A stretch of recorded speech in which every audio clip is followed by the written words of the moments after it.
a partir do versículo 15.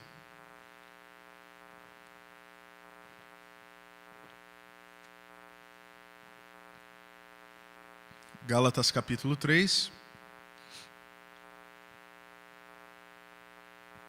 a partir do versículo 15. E eu quero encorajar vocês também esse culto da manhã é o nosso novo horário de culto, né?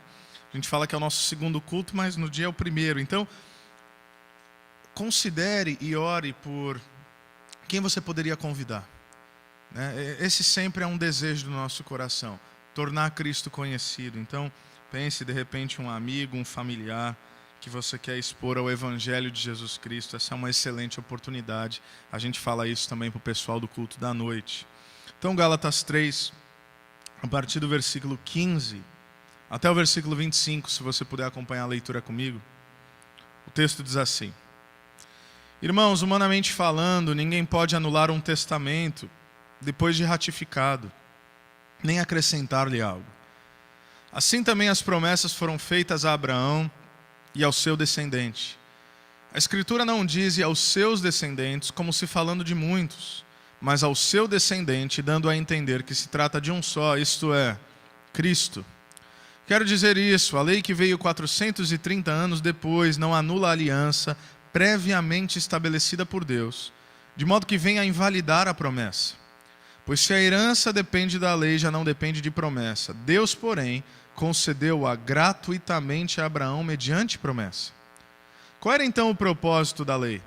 Foi acrescentada por causa das transgressões, até que viesse o descendente, a quem se referia a promessa, e foi promulgada por meio de anjos pela mão de um mediador. Contudo, o mediador representa mais de um, Deus, porém, é um. Então, a lei opõe-se às promessas de Deus? De maneira nenhuma. Pois se tivesse sido dada uma lei que pudesse conceder vida, certamente a justiça viria da lei.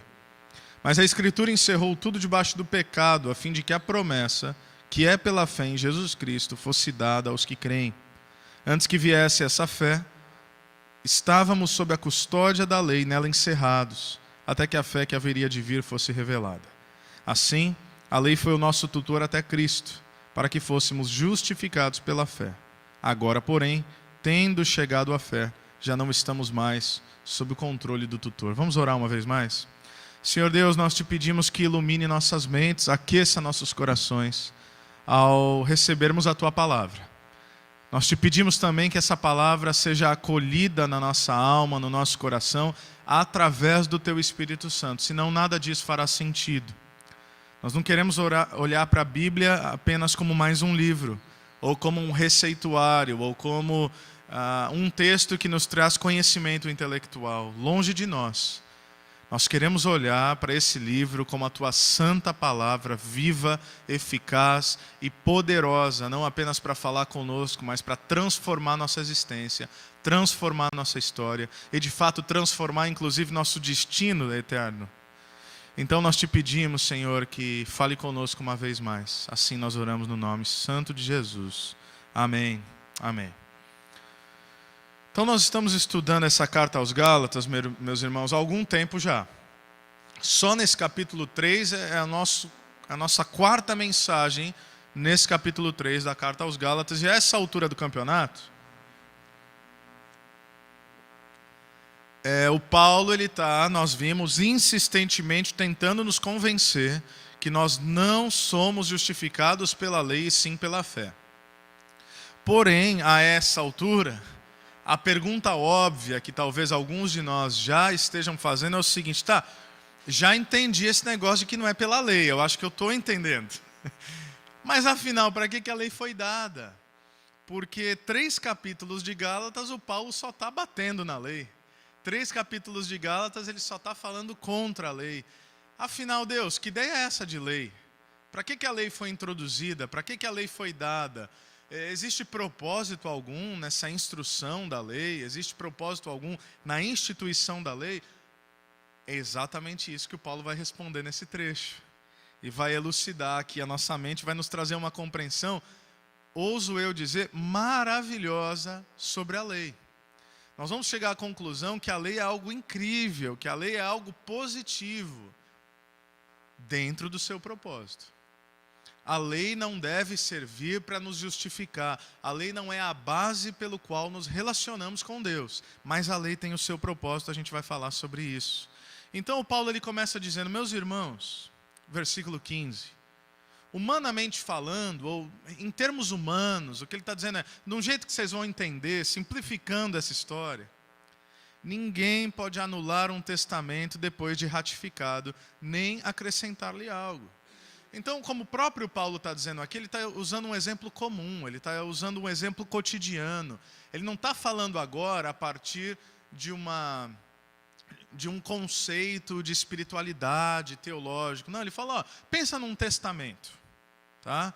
Então, pensa como um homem deixa um testamento para os seus filhos. Testamento é uma ação irrevogável, certo? E eu ouso dizer aqui, eu sei que tem todo um processo jurídico, por exemplo, não sei se é só no nosso país, mas a legislação brasileira, ela permite que você destine 50% do testamento. Obrigado, eu vou precisar mesmo demais. Muito obrigado. Que cantar e pregar detona a voz. Eu quero ver como é que eu vou estar na palavra à noite. Orem por mim. Mas... Então a lei brasileira ela diz o seguinte, 50% das tuas posses não pode mexer. Aquilo ali é para proteção da família, da esposa, dos filhos, não pode destinar. Os outros 50% você pode dizer como é que você deve colocar ali. Então, um testamento, é interessante pensar nisso, ele não necessariamente ele expressa justiça. Ele expressa desejo. Diferente. Testamento é a expressão de desejo. Então ele pode, inclusive, deixar mais herança para um filho do que para o outro. Aí o filho que ficou com menos, depois que o pai morreu, abriu o testamento, está tudo ali legalizado, ratificado, alguém vai olhar e vai falar, principalmente esse filho que recebeu menos, pô, mas não é justo. O advogado vai olhar e falar, então, não posso fazer nada. É a expressão do desejo do teu pai, esse é o testamento dele, não há o que ser feito. Porque a essência de um testamento, repito, é expressar um desejo. Então, o que o Paulo está dizendo? Quando a gente pensa em testamento, fala a verdade, a gente pensa em Antigo e Novo Testamento, certo? Então, o que o Paulo está dizendo? Que o Novo Testamento não pode substituir o Antigo Testamento? Porque se fosse isso, a gente estava perdido. Já tem o Antigo Testamento, ele é irrevogável, vem o Novo Testamento, não pode revogá-lo, fica complicado. Não. É isso que é maravilhoso e começa a abrir nossos olhos. O Paulo não está fazendo uma transição do Antigo Testamento para o Novo Testamento. O Paulo está fazendo uma transição da promessa de Deus para um Antigo Testamento. Ou seja, a promessa é o testamento prioritário. E que promessa é essa? Que promessa da qual ele está falando? Versículos 16 e 17. Assim também... as promessas foram feitas a Abraão e ao seu descendente. A Escritura não diz e aos seus descendentes, como se falando de muitos, mas ao seu descendente, dando a entender que se trata de um só, isto é, Cristo. Quero dizer isto, a lei, que veio 430 anos depois, não anula a aliança previamente estabelecida por Deus, de modo que venha invalidar a promessa. Então Paulo está falando algo magnífico. Antes da lei existia uma promessa. Antes desse testamento, se assim você quiser chamar, havia um outro testamento. Um primeiro testamento. E que não é um testamento com base no acordo, como seria o Antigo Testamento baseado na lei. É uma promessa. E a lei, o Paulo está dizendo, não anula a promessa. Por quê? Porque a promessa veio antes da lei. A lei viria 430 anos depois. Mas é interessante pensar que o objetivo sempre foi a promessa e não um acordo baseado na lei. Quando a gente pensa entre promessa e lei, só essas expressões elas já são antagônicas. E para nos ajudar a compreender aqui, uma diz respeito a um presente, outra diz respeito a um contrato. Quando Deus chega para Abraão e fala o seguinte, eu tenho uma promessa para você, é um presente. Quando Deus chega para Israel através de Moisés dizendo, eu tenho uma lei para você, é um acordo. É diferente. É mais ou menos assim, para a gente poder entender. Se eu olho para o meu filho, para os meus filhos, estou acostumando ainda a ter 2, né? Se eu olho para os meus filhos e eu falo para eles, embora um deles ainda não consiga compreender. Então, digamos que eu vou falar para o Noah. Noah, eu quero te dar um presente. Isso é promessa. Agora, se eu condiciono o presente que eu darei ao Noah a uma atitude dele, isso já não é mais promessa, isso é um acordo. Eu me lembro, na minha infância, adolescência, eu sempre tive a oportunidade, minha família não era abastada, longe disso, mas eu sempre tive a oportunidade de estudar em excelentes escolas. Só que eu estava em excelente escola porque a minha família entendia que a educação, naquele momento, era um sacrifício a ser feito por entender como prioridade. Mas, para ser bem honesto com vocês, eu não estava no nível social dos meus coleguinhas. Então, era mais ou menos assim. Eu era um bom aluno, eu tirava boas notas. Aí eu tinha amigos que não eram tão bons alunos e não tiravam boas notas, mas passavam raspando. Eu, sendo um bom aluno, meus pais não tendo toda essa condição, eu chegava em casa e falei, pai, tirei 9, tirei 10. Meu pai, beleza, parabéns, tá tudo certo. Às vezes, não sei se meu pai vai assistir depois, eu não estou depondo contra ele, coitado, mas não sei se ele achava que ele estava incentivando, às vezes ele dizia, não, beleza, não fez mais que tua obrigação. Eu falei, pai, eu tirei 10, não fez mais que tua obrigação. Eu falei, tá bom. Meus amigos que passavam raspando, passou de ano, filho, toma o novo, sei lá, PlayStation. Né? E no segundo grau, então? Formando o segundo grau, aí meus amigos começaram a falar, caramba, meu pai falou que agora, né, eu me formando, eu fazendo 18 anos, ele já vai tirar a carta e vai me dar um carro. Eu falei, caramba, meu pai não vai me dar nenhuma bicicleta. Mas eu tenho que passar de ano, eles diziam. Então, os pais, eles podem olhar, filho, se você for um bom filho, eu vou te dar um carro. Claro que isso é maravilhoso, né? Queria eu estar no lugar deles. Mas isso não é presente, isso é acordo. Se você for bem, se você passar de ano, se você atingir aquilo que eu quero que você atinja, então eu te darei isso.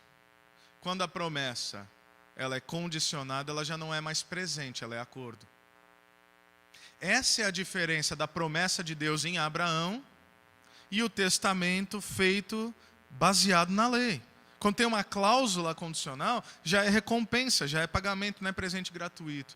Por que isso é importante nós entendermos? Primeiro, a disposição dos testamentos, mas segundo, porque como nós lidamos assim nas relações humanas, e eu dei um exemplo muito pessoal, de dentro da minha casa, como a gente age assim com as pessoas, o problema é que às vezes nós projetamos isso no nosso relacionamento com Deus. Aí nós passamos a olhar para Deus, não como um pai que presenteia gratuitamente seus filhos. Nós olhamos para Deus como alguém que apenas remunera bom comportamento. Então é mais ou menos assim, se eu for um bom filho, Ele me presenteia. Se eu me comportar mal, Ele me amaldiçoa. Essa é a lógica da religiosidade. Não pinta a Deus como um pai que presenteia os seus filhos gratuitamente, mas pinta a Deus quase como um padrasto, ou não, padrasto não é a melhor figura porque tem excelentes padrastos, mas como um sujeito que apenas reage, nunca age em favor de seus filhos, e só reage positivamente quando a ação primeira dos seus filhos é positiva também. A promessa para Abraão era através do seu descendente. De quem que Deus estava falando aqui quando Ele fala, olha, através do seu descendente, a humanidade vai ser alcançada. Ele estava falando de Jesus. Então, desde o início, é interessante pensar sobre isso.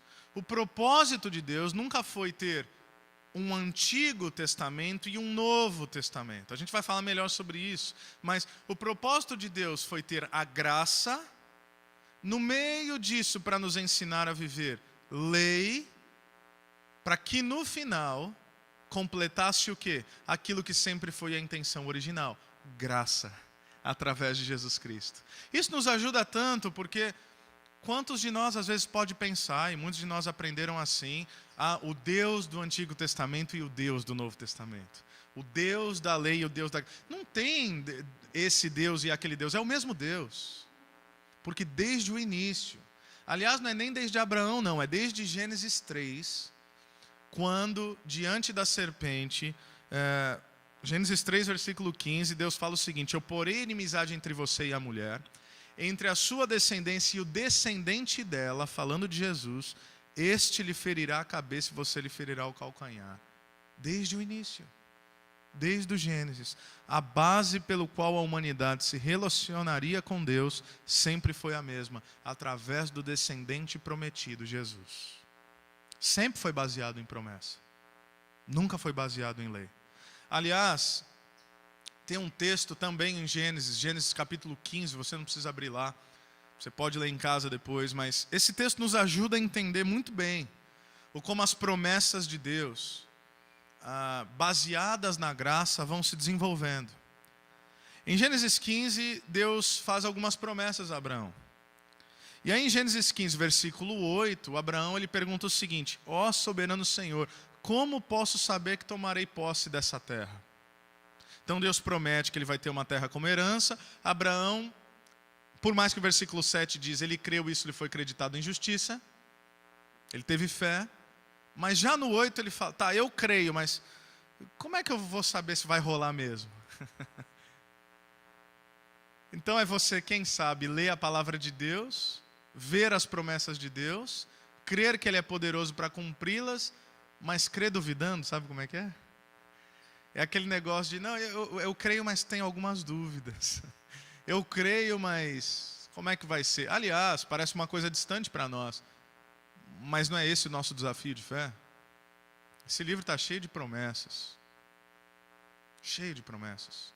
Por exemplo, outro dia eu estava falando com uma pessoa, e ela estava falando, nossa, eu ando muito ansioso. Eu falei, você sabe o que a palavra de Deus diz sobre isso? Diz várias coisas, mas um texto clássico: não andeis ansiosos por coisa alguma, mas em tudo, em orações, súplicas e ações de graças, ofereçam seus pedidos a Deus. E olha a promessa: e a paz de Deus, que excede todo entendimento, guardará a vossa mente e coração em Cristo Jesus. Então, qual é o mandamento? Orar quando você estiver ansioso. Qual é a promessa? A promessa é que através da oração, Deus vai guardar teus pensamentos e sentimentos. A palavra de Deus está dizendo isso. Quando a gente está ansioso, qual é a tendência que nós temos? Orar? Não, desesperar. Mas eu perguntaria para você, você crê que essa é uma promessa legítima? Você diria, claro que creio. Então por que você não aplica na sua vida?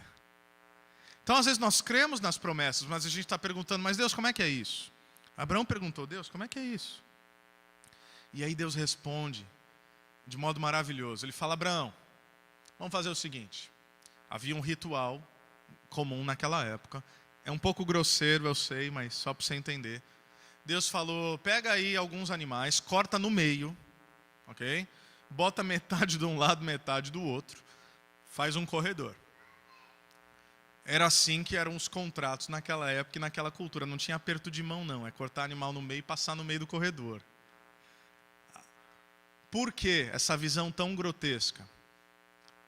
É basicamente você dizendo o seguinte: que aconteça comigo isso que aconteceu com esses animais, caso eu não cumpra a minha promessa. Então o negócio era sério.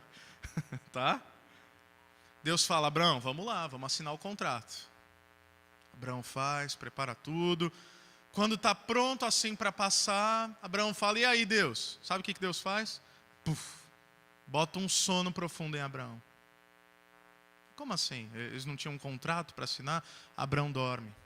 E aí o texto de Gênesis 15, versículo 12, diz o seguinte: ao pôr do sol, Abraão foi tomado de sono profundo, e eis que vieram sobre ele trevas densas e apavorantes. E um pouco mais à frente, depois que o sol se pôs, ou seja, enquanto Abraão estava dormindo, e veio a escuridão, eis que um fogareiro esfumaçante com uma tocha acesa passou por entre os pedaços dos animais.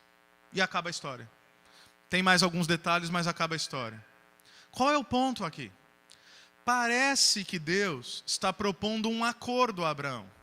Eu tenho uma parte, você tem uma parte. Eu tenho uma responsabilidade, você tem uma responsabilidade. Vamos assinar esse acordo passando pelo meio do corredor. Só que o que Deus faz? Bota Abraão em sono profundo e não deixa ele passar. Só Deus passa. O que isso nos mostra? Isso é incrível. Abraão não passa por aquele corredor, ou seja, não foi um acordo entre as partes. Não é Deus dizendo, eu tenho a minha responsabilidade, você tem a sua responsabilidade, se você não cumprir sua parte, eu não vou cumprir a minha. Não, só Deus passa. Por quê? Porque foi promessa. Não foi acordo baseado em lei. Como é que nós sabemos, meus irmãos, que a promessa de Deus sobre a salvação se cumpre nas nossas vidas? Porque ela não depende de nós. Ela depende de Deus. E Deus se faz garantia da sua própria promessa.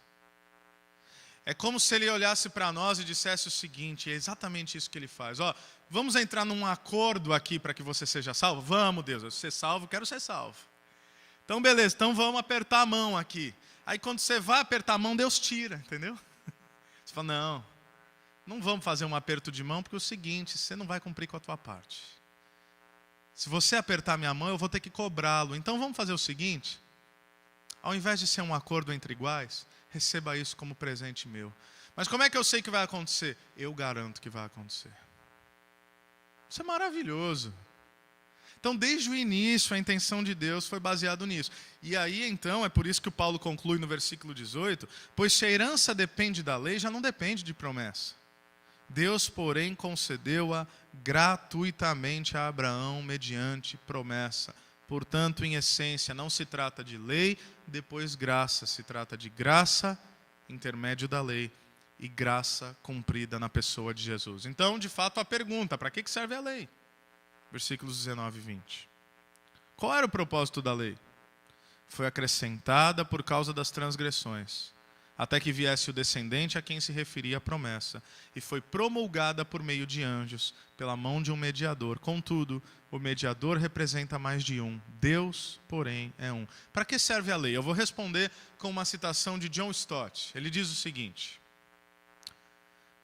depois de dar a promessa a Abraão, Deus deu a lei a Moisés. Por quê? E preste atenção nisso. Porque tinha de piorar as coisas antes de poder melhorá-las. Porque a lei expôs o pecado, provocou-o e condenou-o.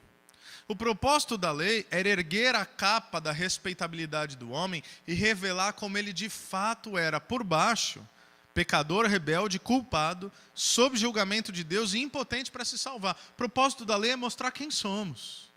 E aí o Stott continua. Ele diz, ainda hoje a lei deve ter permissão para cumprir a tarefa dada por Deus. Isso é muito importante. Um dos grandes erros da igreja contemporânea é a tendência de amenizar o pecado e o juízo. Nunca devemos contornar a lei e ir diretamente ao Evangelho. Fazer isso é contradizer o plano de Deus na história bíblica. Nenhum homem jamais soube apreciar o Evangelho, isso é lindo, até que a lei lhe fosse revelada primeiro. Só contra a escuridão do céu noturno, densa como tinta, as estrelas começam a aparecer. E só contra o fundo escuro do pecado e do juízo é que o Evangelho reluz.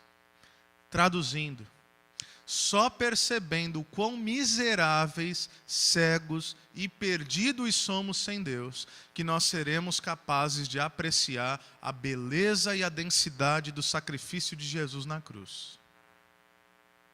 Se eu chego para alguém e falo que Deus o ama, e precisamos falar, ele diz, legal, que bom. Olha, Jesus veio para provar que Deus o ama, Ele morreu na cruz por você. Ah, legal. Ele veio para perdoar os seus pecados. Legal. Tá, mas e aí? Aí o sujeito olha e fala, eu acho que eu não sou tão ruim assim. Ele nunca vai ser capaz de apreciar o Evangelho. Só consegue apreciar o Evangelho quem tem uma noção real daquilo que é. Então o que é a lei? É um espelho. Sem a lei a gente não tinha espelho. A gente estava com o cabelo bagunçado, a gente estava com o corpo sujo, a gente estava com a roupa rasgada. Só que a gente não tinha espelho, então a gente estava andando por aí numa boa, achando que está tudo certo. A lei é um espelho. Eu olho para ela e falo, opa, eu não sabia que eu estava desse jeito. Esse é o propósito da lei.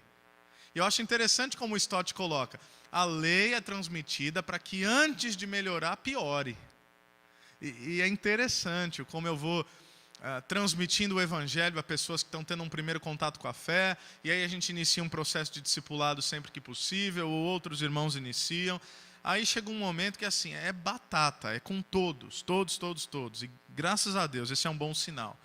Você começa a compartilhar algumas coisas, chega um momento que a pessoa fala, ih, caramba, está complicando esse negócio. Falo, por quê? Ué, porque eu achei que eu estava bem, agora Jesus diz isso aí, eu vi que eu estou lascado. Falei, é isso mesmo. Esse é o propósito. Porque se você se achar bom o suficiente, você nunca vai apreciar plenamente o evangelho. É tal como aquela mulher que unge os pés de Jesus com perfume, que chora sobre os pés dele, que enxuga os seus pés com os cabelos, que se ajoelha diante de Cristo. Aí o Simão, um homem respeitável, um homem da lei, vira e fala, o que está acontecendo? Né, os outros ali, o que está acontecendo? Se Jesus soubesse que tipo de mulher essa mulher é, uma pecadora, não deixava tocá-lo. Mas Jesus diz o quê? Eu entrei, você não me deu um beijo, ela não para de me beijar. Eu entrei, você não ungiu minha cabeça com óleo, ela derramou sobre mim perfume caríssimo. Sabe por quê? Porque quem percebeu que tinha muitos pecados e percebeu que foi perdoado, aprendeu a amar. Então a medida do nosso amor por Deus é inversamente proporcional à medida da nossa consciência de pecado. Se eu acho que eu não tenho muito pecado, a minha gratidão por Deus vai ser, legal. Quando eu percebo quem eu sou, espiritualmente falido, eu olho para Deus e falo, o que o Senhor fez por mim? O que o Senhor fez por mim? Então, versículos 21 e 22, a lei opõe-se às promessas de Deus? De maneira alguma. Pois se tivesse sido dada uma lei que pudesse conceder vida, certamente a justiça viria da lei. Mas a Escritura encerrou tudo debaixo do pecado, a fim de que a promessa que é pela fé em Jesus Cristo fosse dada aos que creem. Em resumo, a lei é boa. A lei tem seu propósito, a lei mostra tudo que é contrário à vontade de Deus. Ela reflete o caráter santo de Deus. Como diz Salmo 14, versículo 3, todos se desviaram, igualmente se corromperam. E olha que expressão forte, não há ninguém que faça o bem. Não há nenhum sequer. O que a Bíblia está afirmando, e eu sei que isso é ofensivo, mas é o que é. A Bíblia está dizendo, não existe um ser humano bom na face da terra. De repente você ouve isso e fala, como assim? Eu vivo uma boa vida, eu não faço mal para ninguém. Não tem nenhum ser humano essencialmente bom na face da terra. Porque, meu amigo, quando for entre a tua sobrevivência e a sobrevivência do outro, você vai escolher a tua. Quando for matar a sua fome, matar a fome do outro, por você escolhe matar a tua fome. Se for para... A gente vê isso nas mínimas coisas. Às vezes a gente vê, né, criança brincando, aí briga, aí pega um carrinho de um, pega o carrinho do outro, aí mete um tapa. Acontece, é coisa de criança. Mas tem pai, tem mãe que endossa essa prática. Ao invés de ensinar a criança a dividir, ela olha para o filho do outro e para a filha da outra. Aliás, para deixar claro, como eu tenho filho, não é recado para ninguém não, tá? É uma ilustração hipotética, mas acontece. Ao invés de olhar para o filho do outro, né, ir para o seu filho e falar, filho, divide com o amiguinho. Ela olha para o filho do outro e fala, você já brincou muito, passa para o meu filho. A gente vai criando uns monstros. A culpa é da criança? A culpa é do pai, a culpa é da mãe. Por quê? Porque isso reflete a nossa natureza mesquinha, a nossa natureza egoísta. O moleque cresce, vira adolescente, aí ele tira uma nota 7.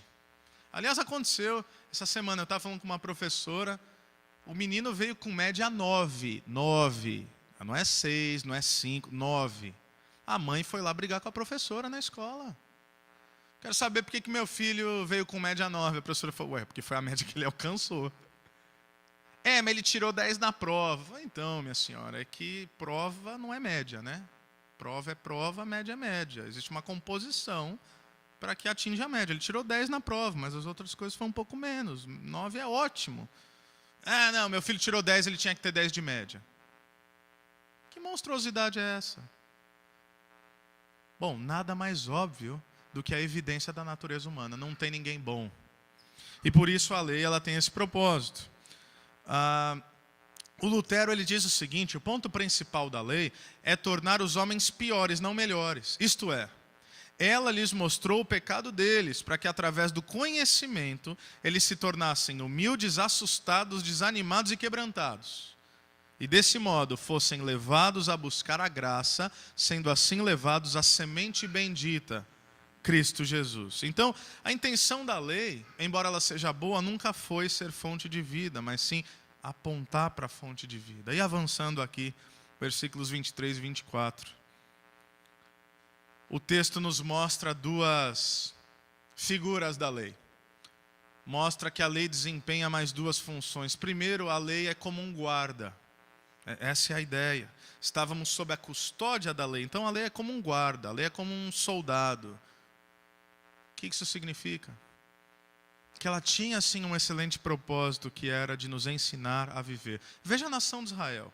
Ela é redimida, ela é salva, ela experimenta o êxodo egípcio, só que ela não sabe como viver. E tem uma série de outros povos na terra vivendo assim de modo grotesco, uma decadência moral, uma decadência espiritual. Não é muito diferente dos nossos dias. Né? Essa decadência moral, espiritual, a depravação em todos os sentidos e em todos os níveis.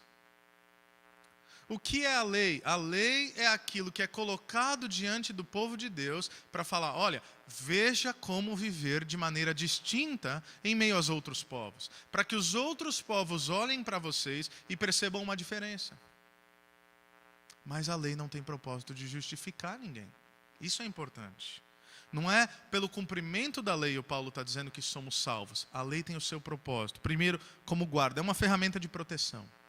Mas eu amo a segunda figura aqui. A lei ela serve como um tutor. Era um costume gentil, mais especificamente grego, que uma família designasse um de seus escravos para cuidar dos seus filhos. Você conhece o conceito de tutela, né? Tutela legal, existe até hoje. Então você se tornar o tutor de uma criança até que ela alcance a maioridade. O Paulo está usando essa figura. É um escravo, não é o pai. Isso é importante. É um escravo que cuida da criança até que ela possa cuidar de si, até que ela alcance uma idade suficiente para cuidar de si. Essa é a figura. Alguém que não é o pai, mas é um responsável por um período de tempo. Por exemplo, vou dar um exemplo cotidiano da minha vida, assim, atualmente. Lá no prédio onde nós estamos morando agora, tem um casal que acabou de se mudar, que não está aqui agora, mas faz parte da nossa igreja. Eles se mudaram para Campo Mourão, né? vieram de Engenheiro Beltrão, se mudaram para Campo Mourão, se mudaram para o mesmo prédio que eu moro e estão congregando conosco agora. E esse casal é muito sociável, muito relacional, fez amizade, eles estão no terceiro andar, eu estou no primeiro andar, fizeram amizade com um casal do segundo andar. Todos os nossos filhos vão para a mesma escola. Então, eles entram no mesmo horário, no mesmo lugar. Então eles propuseram uma rotina de levar e buscar, para não sair 3 carros todo dia para ir, 3 carros todo dia para voltar, então a gente se ajuda. Beleza. Uma criança do terceiro andar, o meu filho do primeiro andar, mais um casal de crianças do segundo andar. 4 crianças. Lá vou eu, primeiro dia, levar 4 crianças. Eu não sou o pai delas. Isso significa o quê? Que eu não tenho autoridade plena sobre elas. Certo? Essa é a premissa básica. Não vou brigar, não vou disciplinar, não tenho esse poder, não tenho essa autoridade. Eu tenho uma missão, fazer com que as crianças cheguem na escola são e salvos. Então o que eu fiz? Desenvolvi mecanismos. Primeiro dia, eles, escuta aqui o tio. Escuta o tio, presta atenção. Aí eles ficam quietos e tal. A gente vai fazer o seguinte, a gente vai descer, um de cada vez, dá a volta, pega a mochila no porta-mala, fica na calçada parado, eu não quero ninguém correndo, eu não quero folia aqui, Pegou, um por um, pega a mochila, para na calçada, fica lá, espera o amigo. Beleza? Beleza. Fez, os 4. Pararam na calçada. Falei, agora é o seguinte. Primeiro aqui, dá a mão para mim. E o resto um dá a mão para o outro. Aí a gente fez uma fila assim de 5. Devia ser engraçado ver na rua. Então eu tô com a mão dada para um, aí o outro, pá, 5 lá. Tio, não quero dar a mão. Vai dar a mão. Tem que dar a mão porque o tio tem que levar vocês em segurança. A gente vai atravessar a rua, não pode ir solto não. Aí um ficava chutando o outro, sabe? Essa coisa de criança, dando cascudo. Para que eu tô vendo, vou falar para tua mãe, hein, moleque. Vou falar para tua mãe.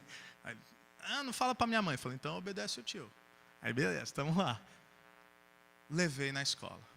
Final do dia, a mesma coisa. Então, já tem algumas semanas que isso está acontecendo. Hoje, eu não preciso mais falar que tem que ser um de cada vez, pegar a mochila e esperar na calçada.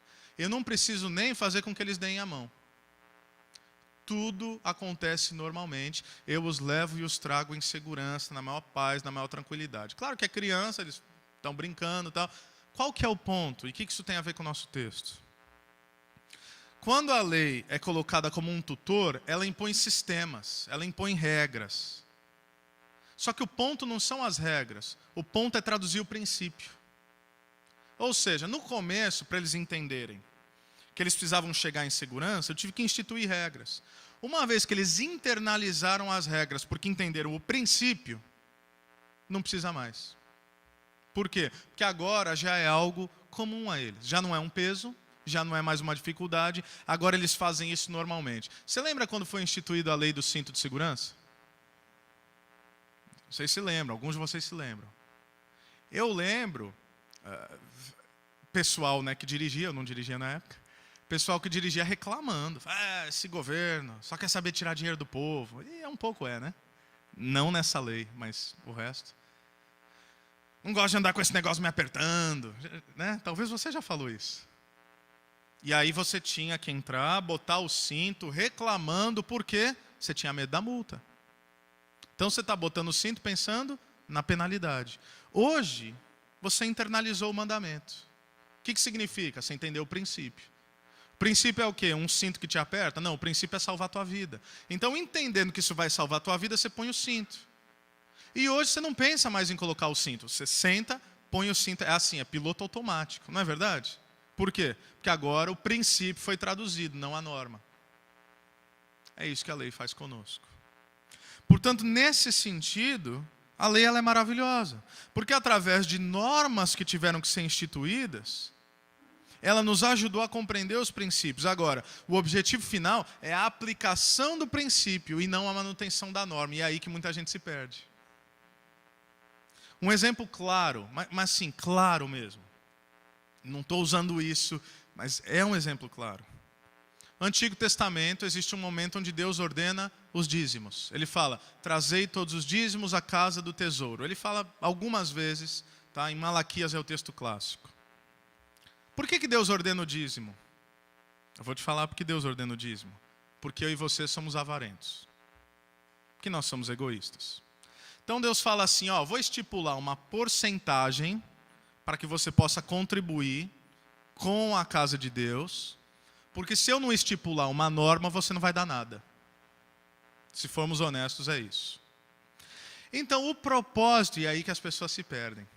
O propósito, então, é nós ficarmos tristes, porque agora a gente tem uma obrigação de contribuir com 10% o resto da vida? Não. O propósito é que, através da norma, nós compreendamos o princípio, que é o quê? Generosidade. Então, é a lei nos servindo como guarda, ou seja, mostrando a minha avareza, mas é a lei também sendo tutor, me levando aonde eu não conseguiria chegar sozinho, o princípio da generosidade. Um outro exemplo é o sábado. Deus institui um sábado para o homem descansar. Qual é o equívoco? Pensar que agora o sábado é a lei. Não é a norma, é o princípio. Porque o princípio é o quê? É o descanso. Então, por isso que em certo sentido, tentar viver pela lei é coisa de gente, preste atenção, é coisa de gente com fé infantilizada. Gente que não consegue refletir. Que só consegue obedecer norma, que nunca traduz princípio. Porque agora a questão não é, Então, qual que é o mínimo que eu tenho que dar? Ah, eu tenho que dar mesmo? Ah, é Antigo Testamento? É Novo Testamento? Isso é pergunta de criança. Por quê? Porque você está apegado na norma e não traduziu o princípio. Qual é o princípio? Generosidade. Qual é o propósito? Fazer avançar o reino de Deus. E o que uma fé infantilizada pergunta? Qual que é o mínimo que eu posso fazer para Deus se agradar de mim? Está vendo? Está tudo errado. Agora eu tenho liberdade para viver de qualquer maneira? Não. Eu tenho liberdade para escolher obedecer a Deus. É isso que o Paulo está nos dizendo. Não apenas obedecer como um peso, como aquelas crianças que falam, eu não quero dar a mão. Mas compreender por que se obedece e exercer a liberdade para viver uma vida coerente. Então o que a gente aprende com tudo isso? Que quando nós olhamos para as instruções de Deus ainda como regulamento e não como princípio, isso prova que ainda somos escravos da lei. Lei essa que jamais iremos conseguir cumprir. Só que a graça nos liberta para sermos obedientes em amor. É totalmente diferente. Aquilo que antes nós tentávamos cumprir por medo, Paulo está nos mostrando, vocês foram libertos do medo. Vocês foram libertos dessa imagem de rejeição ou de tentar conquistar a aceitação de Deus. Não é por medo, não é por culpa, agora é por gratidão. E é por isso que ele encerra dizendo, e eu também encerro por aqui, no versículo 25, quando ele diz, agora, porém, tendo chegado à fé, já não estamos mais sob o controle do tutor. Tendo cumprido a promessa, já não estamos debaixo da lei, porque agora servimos a quem? A Cristo Jesus. E Ele é um Senhor amoroso. Ele é aquele que nos instrui a partir dos seus princípios, porque no fim de todas as coisas, o que Ele deseja é o melhor para a nossa vida. O que Ele deseja é nos ensinar como viver, traduzindo esses princípios para que não apenas nós não desagrademos a Deus, o que é importante, é fundamental, mas para que também nós possamos viver uma vida digna e coerente com a nossa fé, servindo de testemunho para quem não conhece a Deus. É como eu ouço várias vezes, e não tem nada mais triste do que isso. Se eu vivo da mesma maneira como alguém que não conhece a Deus vive, se eu falo do mesmo jeito, se eu pratico as mesmas ações, se eu faço tudo o que um outro sujeito que não tem nenhum relacionamento com Deus faz, e aí depois eu chego no sábado e ligo para ele para convidá-lo para ir para a igreja. Sejamos honestos. Se a gente vive a mesma vida, tem as mesmas ansiedades, as mesmas angústias, os mesmos medos, os mesmos pecados, tropeçamos nas mesmas coisas, praticamos o mesmo mal. Se esse sujeito a qual convidamos fosse realmente honesto conosco, ele perguntaria, para que eu preciso do teu Jesus? A gente tem a mesma vida. Aliás, pensando bem, você é um pouquinho pior que eu. Então, como é que nós vivemos agora? Baseado no medo? O que eu posso, o que eu não posso fazer? Não, baseado no amor. Sabendo que sou pecador, mas a graça de Deus me sustenta, que a promessa é cumprida pela fé na pessoa de Jesus, e que agora eu clamo pelo Espírito Santo, e essa é a minha oração para mim e para vocês.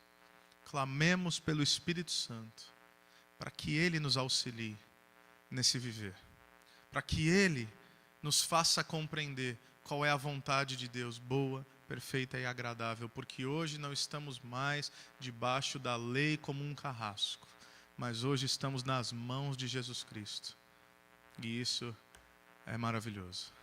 Amém? Quero orar com vocês.